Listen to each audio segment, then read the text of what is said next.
Ladies and gentlemen, welcome to my first episode of Rowan Sports Lounge. I am joined today by the one, the only Rocky Boiman, St. X alumni, Notre Dame alumni, and Super Bowl winner. Rocky, how are you doing today? Rowan, I'm glad to be here, buddy. I'm doing great. It's a great day, and happy to talk to a fellow bomber here this morning. Absolutely. And that's what it's all about.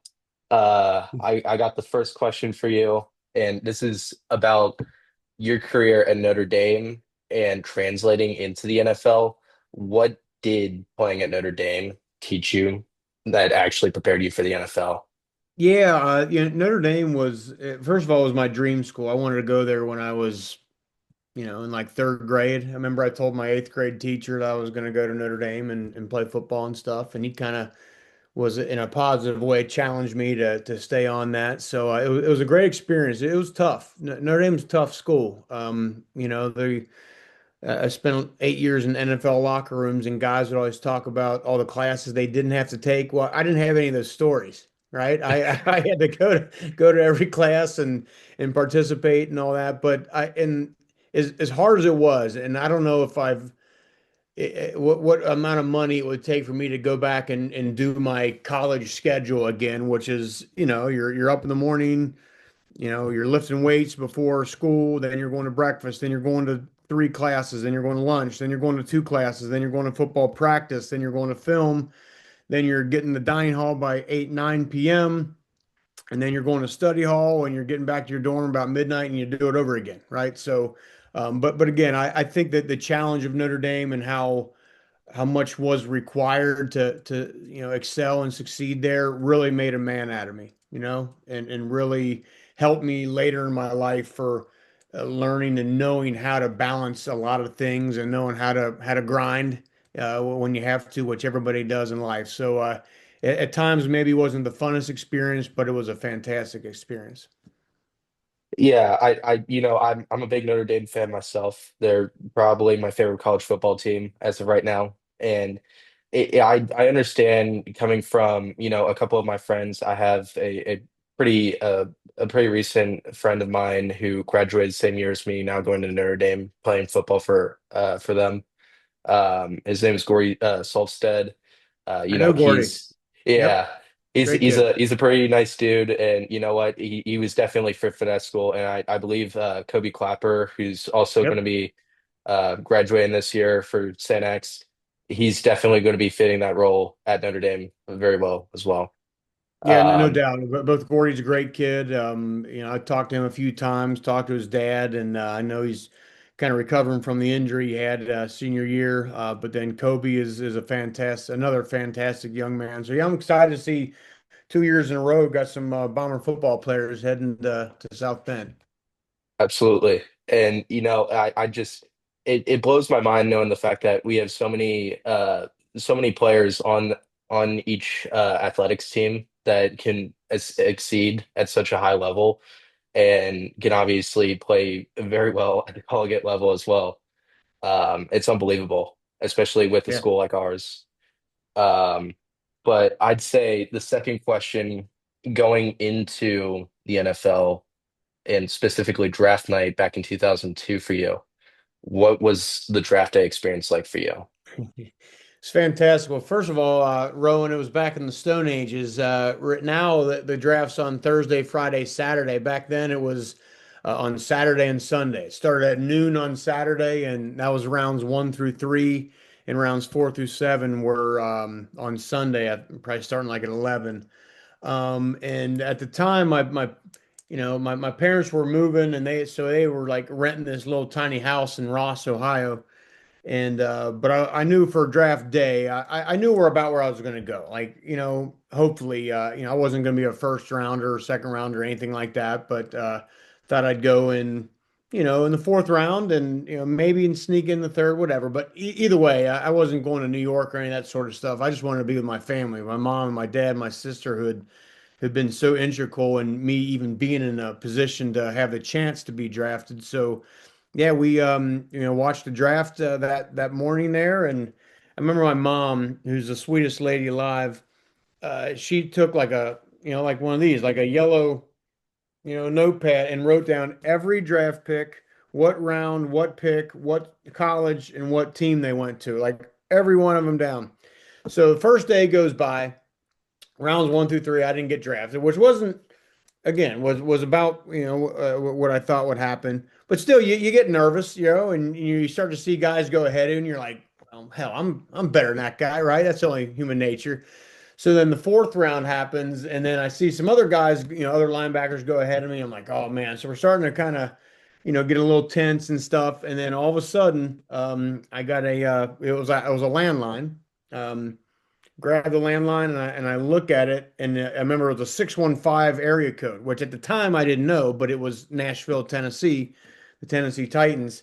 And so I answered the phone and again, I think it was our general manager, Floyd Reese, but I'm not sure because I was just so, you know what I mean? So kind of panicking with, oh my God. And the voice says, hey, this is so and so from the Tennessee Titans, blah blah blah blah. We're gonna go ahead and draft you here. And it was the very very end of the fourth round. So I'm on the phone like this, saying, yes sir, and I'm pointing at the TV for my mom and my dad because they're standing there like, what? Who is it? I'm pointing at the TV like they're gonna draft. And then all of a sudden my name comes across and my mom and my dad just fall to the ground, in tears. And I've seen my dad cry probably 5 times in my life, and that was one of them. Just kind of out of joy to see his son, have a dream come true. There, it's a very very special moment, if you can't tell. And so yeah, so then from there, things kind of happened quick. Finished up Notre Dame, went down to Nashville, and started playing pro ball. Yeah, it's I knowing that you didn't really go too far from where you were situated, especially from home. So it probably didn't feel I'm guessing it probably didn't feel as different as you'd expect it to be, at least moving from South Bend over to Nashville. No, Uh, it's a good point because yeah, I didn't care who drafted me, but in my head I'm like, if I have a choice, I don't want to go out to California. I don't want to go to New York City. I'm a rural kind of guy, so it was absolutely wonderful. It was 4.5 hours from my home in Cincinnati. So yeah, it couldn't have worked out great. Nashville, as you know, is a fantastic town, and it certainly was back in 2002. So yeah, it was great. oh yeah, I've been to Tennessee personally myself, and it's awesome. Yep, It's a really great place to go to, especially for people who are just looking to go on vacation or anywhere else for that matter. no Uh, doubt. But for your NFL career, and I'd say specifically your rookie season for this question, you especially walked into a tough Titans defense at the time, back in 2002. What was that locker room culture like? That's a good question. It was fantastic, and I'm a rookie, so you're it's a wild experience, Rowan, to walk into a locker room and guys you've been watching on Sundays, and all of a sudden they're your teammates and they're in the locker like right two lockers away from you, so it's kind of a surreal thing, and you kind of got to adjust your mind quickly and get over that. Um, and we had early on, obviously you have little mini camp sessions and things like that, and you're trying to figure things out, and they give you a playbook and it's that thick and you got to know everything and all that. And I remember it was probably about, I don't know, 4 or 5 practices into it. I distinctly remember like having a good practice and walking off the field saying, I can do this. I can play pro football. I have the ability to do that. And because you never know, you know what I mean? There's guys all the time that get drafted and they just you can't compete at that level. So I remember the feeling of like, okay, I can do this. Now from there it's we got to put in a lot of work and do all that. But a great culture we had, guys like Javon Curse and Kevin Carter, Keith Bullock, who's still one of my best friends. He was in a linebacker room with me, along with Steve McNair, our quarterback, who was a great player. So we had a really solid group of veterans and guys that were true pros and did things the right way and worked really really hard and were great players and stuff. So it was a fantastic first locker room to be in. Yeah, that's honestly, I expected that coming from you. Uh, you seemed like the guy who, a type of guy who would basically always be prepared, always going up for the challenge and uh, always just like coming down with like success in the end, no matter what happened. Um, but what was possibly like your welcome to the league sort of moment in that sort of sense? It's a good question. I'll tell you a story, and it's in my book, but it's I mean, because you mentioned it a little bit ago about preparation and being prepared. I think of all the qualities you must have as a person, especially a man, is you got to be prepared for when your moment happens. And I had had a great rookie year. I played really mostly all special teams, and I set the franchise record for special teams tackles in a season. Then my the next year though, I wanted to start, right? I wanted to be a starting linebacker, and I was playing really well in the preseason and all that. But it became apparent that it didn't matter what. It was a great linebacking room, right? And there's a guy ahead of me that I just wasn't going to be able to beat, and it kind of got me down because it's like, how much can you keep working at this without really seeing the fruits, come open here. And I had a great linebacker coach. His name was Gunther Cunningham. He passed away a couple of years ago. But he had been at the time he'd been in the league like 30 years, so he had seen it all, right? And he really liked me. He was very responsible for me having a long career. Just what he was able to do for me in terms of my confidence and things like that. But he just said, "Hey, look, I can't tell you what's going to happen, but I can tell you your best course of action is just to keep working, keep preparing as if you're the starter." And so it kind of got my mind back in the right place. And then like 5 weeks later, 5 weeks in the season, I'm kind of doing my thing. I'm playing special teams, playing on a couple of third down packages, a goal line package. A game against the Steelers, week 5, linebacker in front of me goes down with an injury, and all of a sudden I got to go back in, or I got to go in, and right there in Heinz Field, and Jerome Bettis and Heinz Ward and the whole deal, right? Um, and I remember early on I didn't play very well, but I knew that I remember thinking to myself I deserve to play well because that the whole time leading up to that I prepared as if I was a starter. There was not one thing differently I would have done or extra or anything going into that week had I been the starter or not. So I knew the game plan, I knew my opponent, I knew the tells, I knew all that sort of stuff. And I went in and I played very well. I had an interception for a touchdown. I had safety. I had 10 tackles. I got AFC Defensive Player of the Week, right? So again, the lesson there was, prepare and one day your chance will come. I don't know when it's going to come. Could be weeks, could be months, could be years, but I am absolutely certain that in life, if you prepare for something, your moment's going to come. That's not the question. The only question is, are you going to be ready for it when it does come? And by putting in the work and preparing as if you are the starter, and that goes for football, it goes for business, it goes for you, right? You want to be in the media, and right now, maybe you're not going to go on the desk at Fox right now, right? But if you prepare hard and you do what you got to do and keep working, at some point you're going to have a moment where it's like, hey, can Rowan do the job or can he not do the job? And if you're prepared for it, you'll be able to succeed and it'll take you places. And if not, it won't. So that's kind of the lesson for anybody. Absolutely. I feel it's like stepping stones in a sense that really teaches us of how tough a career like anybody's can be because you got to take it one step at a time. You got to make sure that you're prepared for the next big thing that's coming up for you. And if you're not, you might just fold under pressure, or That's it. you might just somehow miraculously come out of it alive. Yeah, So, that's it. That's uh, exactly right. and I guess another thing to really think about is just expect the unexpected for what you're doing, and just make sure that you keep your head up and through it all.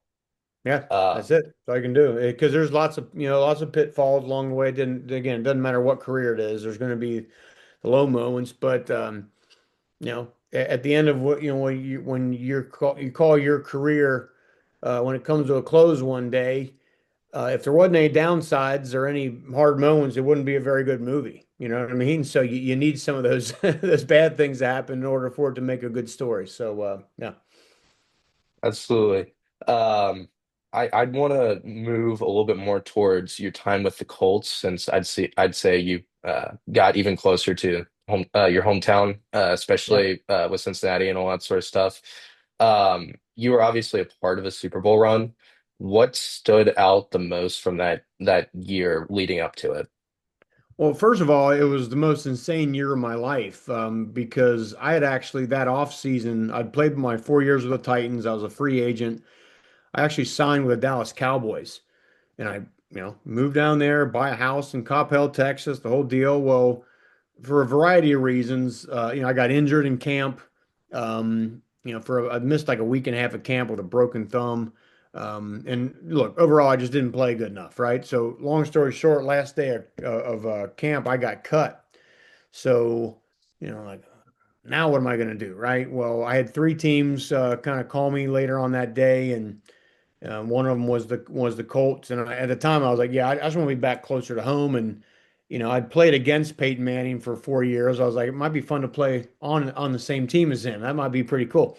So so I went to Indy, and I got there on like a Monday, played in the game that first game that Sunday, and went on, and it was just an absolutely fantastic year. And to be a part of a Super Bowl team and be a real contributor to it, and kind of see to see Peyton Manning up close, who became a friend, and kind of seeing how he works was fantastic. Getting to play for Tony Dungy was an unreal experience. So yeah, I mean, it's again, it's one of those, lesson things where, that day I got cut from the Dallas Cowboys, I was almost like, you know what, hell with this. I'm kind of done. I'm kind of embarrassed. I don't really know, do I really want to do this anymore? And how sick would I have been if, what I mean? Had I quit there, you and I wouldn't be talking right now, So, again, just kind of how the twists and turns in life, how low I was there, kind of hung in there and was able to be on a team that won a Super Bowl. It was cool. That's honestly amazing. I had no idea that you actually played for the Cowboys, at least for a shorter period of time. Yeah. Because, when you look up stats, it doesn't really account for like every No, single team they play on. It normally only accounts for the stats that you acquire during that tenure that you play with a correct. certain team. And Yep. it's you uncover like new stuff every single day, especially under like different articles and all that sort of stuff. No clue that you actually had some Yeah. time with the Cowboys. Yeah, spent a whole, Um, whole off season with them, and Bill Parcells was the head coach, and Tony Romo was the quarterback, and the whole deal. And um, but yeah, it's how it worked out. I know Tony didn't obviously didn't start immediately because he was the backup. I can't remember to who, but he obviously, Drew yeah, Henson was there, and also Drew Bledsoe. So those three guys were kind of in the mix. yeah. Um, and it's honestly amazing that you got to see a little bit of like a early start. Or I'm guessing no, it actually probably wasn't an early start because I'm pretty sure Tony, you got traded 4 years after your tenure with the Titans. Yep. So I believe that that's when he started making really good spurts of greatness, I'm guessing. And I'm supposedly thinking that you saw some of that, especially trying to defend Yeah. against him. Yeah, yeah, Romo wound up starting, and when I was with the Colts, we actually played the Cowboys that year, and they actually beat us, which wasn't fun.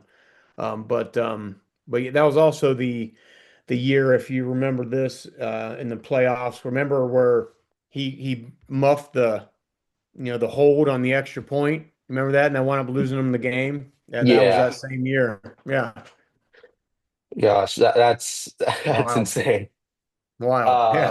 Um, but I'd say my next question has to be mostly about versatility because I know you played special teams, not only just linebacker. How Yeah. important was versatility in your NFL career?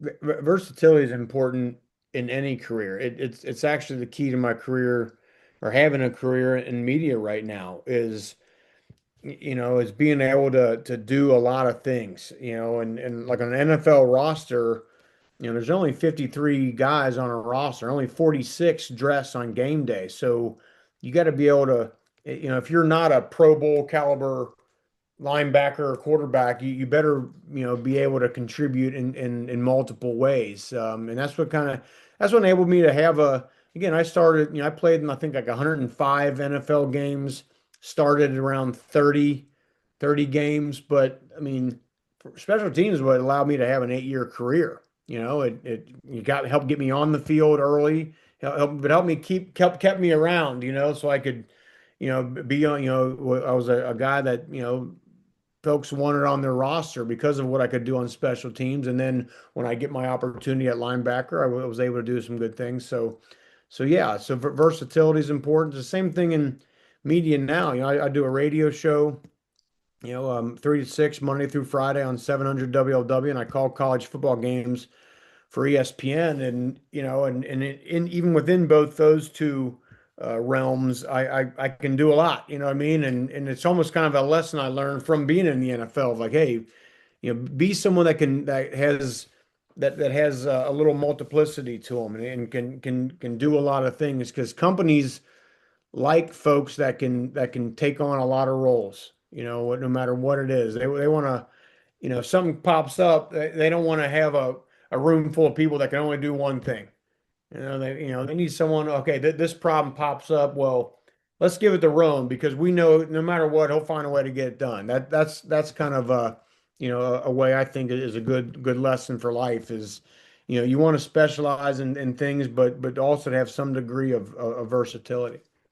Yeah, I totally agree with that. We call those things like one trick ponies and all that sort of stuff. And Yeah, it honestly it boggles my mind knowing the fact that you have to pick up so many other things in order to just be successful in any career, yeah, especially with media, because there is obviously the experience that you go through, for one, with whatever interests you. And there's also the obviously gaining different parts of information from the people you meet and the connections that you build obviously gives that versatility a lot more of like a jump in a Mhm. sense. And I'd say that that's probably how most people gain the versatility that they need in order to be successful in their career. Yeah. Um, but I guess going like as you stay with your broadcasting career, this next question kind of talks about like, your transition to it. How did you even decide to make the jump into broadcasting after playing? It's weird. It's something. It's never like, when I was in high school or college, or certainly early in my pro career, that I never. It's not like something I always aspired to. But I think toward the end of my career, what you kind of sense coming, I knew I still loved football. I knew I had a vast knowledge base of football. I knew I was good at the art of the scheme and all that. And I knew I could talk pretty well. So I think every player to some degree, even if just a little bit, thinks, man, it might be cool to go on the desk and kind of talk about football all day, which certainly there's much more to it. Some of those, some guys, they get right out of the league and go on the head desk at NBC and all that, and that's great. That's not the path that went for me. It was much longer, but yeah. So I think it was kind of something that kind of again late in my career I wanted to do, and then once I was out and I was trying a bunch of things, right? Like I'm 30 years old. I've played football my whole life. Now I'm not. What do I want to do? I mean, there's some business things I tried and failed at. There's some things I had a little bit of success at. And the media was something I always I dipped my toe in. And then, after a while, like something it just seemed like it wasn't going to work out. But like all the time, Rowan, like something would pull me back in. Something would, like life or God would kind of say, nope, you need to give this another chance. And so I just followed the signs in life and kind of hung with it and had a very long journey to where I am now. But it was very worthwhile. I'm guessing it was like a little bit of a playful nudge from God. Yeah. Um, but Yeah, he's saying, you're trying to eliminate this, but don't, because you have a future in this if you listen to me and you follow. So yeah. Yeah, like this seriously isn't out of the question. You could obviously try this, do a little bit of that, see where it gets you. Yeah. Um, but I'd say for one of the other questions I had, like about broadcasting, like what would fans be surprised to know about running a radio show or just working for ESPN in general? Um, I think a lot of the preparation, I mean, especially for college football games. I mean, I'm sitting here, I'm preparing for a college game this weekend, and here's like I got like a game board, if you can see, and I got, and so I'm trying to learn the depth chart, trying to learn the players. I'm watching film, and so there's a lot that goes into that. But I enjoy that, and same thing for radio. For that, it's a game of consistency. I mean, every day I wake up and go, what the hell am I going to talk about for 3 hours a day? And then, but it just kind of comes together, you know what I mean? And you can have a good show, and then guess what? The next day you got to do it again. I remember early in my career, I'd had a couple good shows, and then the realization came like, okay, well, it's Tuesday, you got to have a good show Wednesday, and you got to have one Thursday, and then Friday, and then you get 2 days off, and then you got to go back to it. So, yeah, so I think that's, just and for me, it's like always paying attention to some degree, always paying attention to the news and, trying to read stuff and just making sure you're up on things where maybe you're not a total master of one thing, but I know a little about a lot, just from everything from sports to politics to current events to whatever. So I think that's kind of the art of that. And just again, knowing it's a game of consistency. You gotta show up every day. Yeah, absolutely. I've seen a couple of like people on social media talking about like how commentating works and all that sort of stuff. I know somebody who just started their tenure like doing analyst for the Big Ten. I think his first game that he commentated was UNL was the New Mexico versus UCLA game. Hmm. And he basically talked about like how it takes at least a week just for commentators or just like basic analysts just to, get everything situated, making sure that like they have everything ready and to know what they need to talk about for 3 hours because you know you don't really expect to actually like talk that long. You need something to obviously keep you going, especially through the Yeah. rough patches of a game.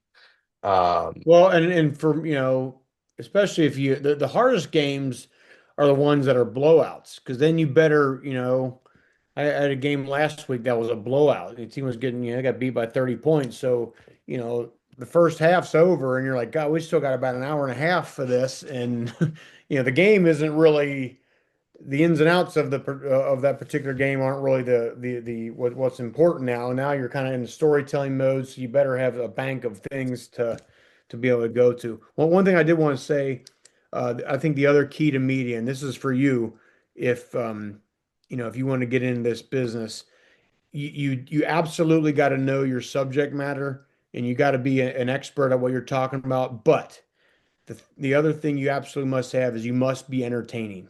You cannot be boring in this medium. You can't be dull. You can't be, and I learned this from Willie Cunningham, who's our lead host at 700 WLW when I was young. I'll never forget. I was walking out of the studio and he said, he was asking what I'm going to do and stuff. He said, "Son, remember this." He said, "This is not the MLB or the NFL. This is the WWE, meaning it's a show. It's the entertainment aspect as well as knowing your content. But you can be an expert on whatever. But if you're boring, no one's going to tune into your podcast. There's a billion podcasts out there. There's 100,000 people doing play-by-play and doing analyst work. But the ones that are entertaining and are a good, easy listen that make people laugh a little bit and feel good, that's the key to broadcasting." Absolutely. I feel as if the most important point to that would be the fact that like, critiquing somebody's commentating kind of is the same as critiquing their personality and like how they usually view their career. Mm. And, if you're not obviously entertaining, you're not upbringing or anything like that, people are going to see that like you might not care as much as the next guy or some of the top people obviously commentating certain sports games, and it sucks knowing that because you're constantly getting critiqued in that Oh yeah, way, and yeah. people are not going to let you off the hook for whatever reason. No, Um, especially with social media, man. You get off a game and you get five people that think you suck and a couple that think you usually don't hear from them. If you do a good job, you usually never hear from anybody. That includes the bosses, fans, everybody. But when you screw up or they think you screw up, you hear from them. But you just got to be able to shake it off. And if you did screw up, you got to learn from it and be honest with yourself, and then move on and get better. Absolutely. My final question, obviously, would be a pretty funny one. Who was probably the funniest teammate you've ever played with? Funniest teammate. Oh gosh. Um. Hmm. I'm trying to go through 'em. I had a bunch. Um. I'd say. Keith Bullock again was a great player, a Pro Bowl linebacker, but a funny guy too. And just he always it's always funny because he didn't want people to think he was a hard worker, but he was. So he would always like kind of joke around and but I knew as even as a young player, I'm like that guy.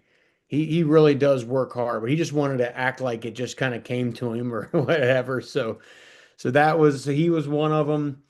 Uh, Dwight Freeney was a different guy with the Colts.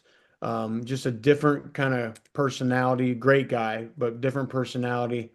Like for instance, if we would go to a nice steakhouse to have food during the season, he would bring his own food in Tupperware containers to the restaurant and have the chef prepare that because he had some sea salt from Guatemala or something that was best for his body chemistry or something. So He was he basically had like little, yeah, he was yeah. basically like if you don't cook what I'm asking you to, I'm not eating it at all. Yeah, yeah. He again, you go to a nice steakhouse where they're serving $80 steaks, and he's not eating it. He's got his own thing. He's gonna, but again, a great guy. He just had little idiosyncrasies like that were kind of comical. But I mean, the list goes on. There's just a lot of characters in the league, and and on teams that I was on, it makes it fun. Absolutely. I mean, there's even funnier players in the league even today. Like I'd see uh players such as like Jamar and Joe Burrow, like them just like talking together and all that sort of stuff, Oh yeah, just acting like normal people even through like the rough of like games and all that sort of stuff because we've obviously seen how Joe has just played so well under pressure and how he doesn't even it doesn't even phase him and all that sort of no, stuff. And you could probably just see him talking to his teammates because he doesn't want to obviously shoot them down or basically criticize them. no. He wants them playing at their best. And obviously, if a lighthearted joke here and there can obviously get them going, then he's obviously going to direct himself towards that. Yeah, Um, that's part of being a leader is, you want to be a normal guy. You don't want to be a robot, but you also got to be, there's times where you got to be no nonsense. There's times where you got to be funny and times you got to be, this and that. And Peyton Manning was the best at that. I mean, he was a total psycho when it came to, preparation and making sure the job was getting done, but he was also a funny guy. He was easy to hang out with and which is the best combination. Absolutely. Well, rounding out this podcast episode, I obviously want to thank you for coming on to my first episode. It was an absolute honor, having you, especially watching you as a kid. I think my personal favorite moment listening to you is obviously you critiquing Ellie De La Cruz when he first started debuting with the Reds, and Yeah. it's knowing the fact that you basically you knew that there was something special in him and to this day, you were not wrong at all. He's probably one of the best players I think I've ever personally seen in the MLB so far.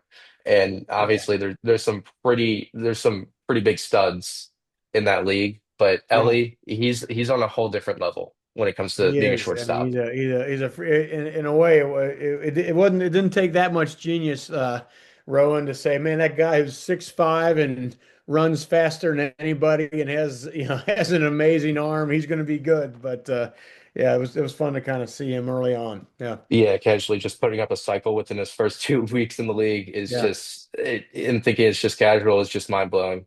Yep. But you obviously expect stuff like that, especially with the type of players you see today and the type of athleticism they bring to every single sport. Yeah. Um, Yeah, it's part of it, just being around athletes my whole life, you kind of know what it takes, and both from a physical standpoint and a demeanor to really be great. So yeah, it's something I can kind of see. Yeah. Absolutely. Well, viewers, I want to thank you for joining me for my first episode of Rowan Sports Lounge. Rocky, thank you for joining me on my first episode, and I hope to listen to you very, very soon on your next radio show or whatever game you might be commentating next. Well, Rowan, And listen, I just want to tell you, I appreciate you reaching out, man. It's an honor to me to have a young person think I'm decent enough to want to ask a few questions about. So I'm very honored that you reached out to me, and love that you're a Say Next guy and you're starting your journey, man. It's very, very exciting. I'm very excited for you and to see what you're going to do, man. So anything I can do to help you along the way, you just let me know. All right. absolutely, thank you so much. All right, Ron. All right.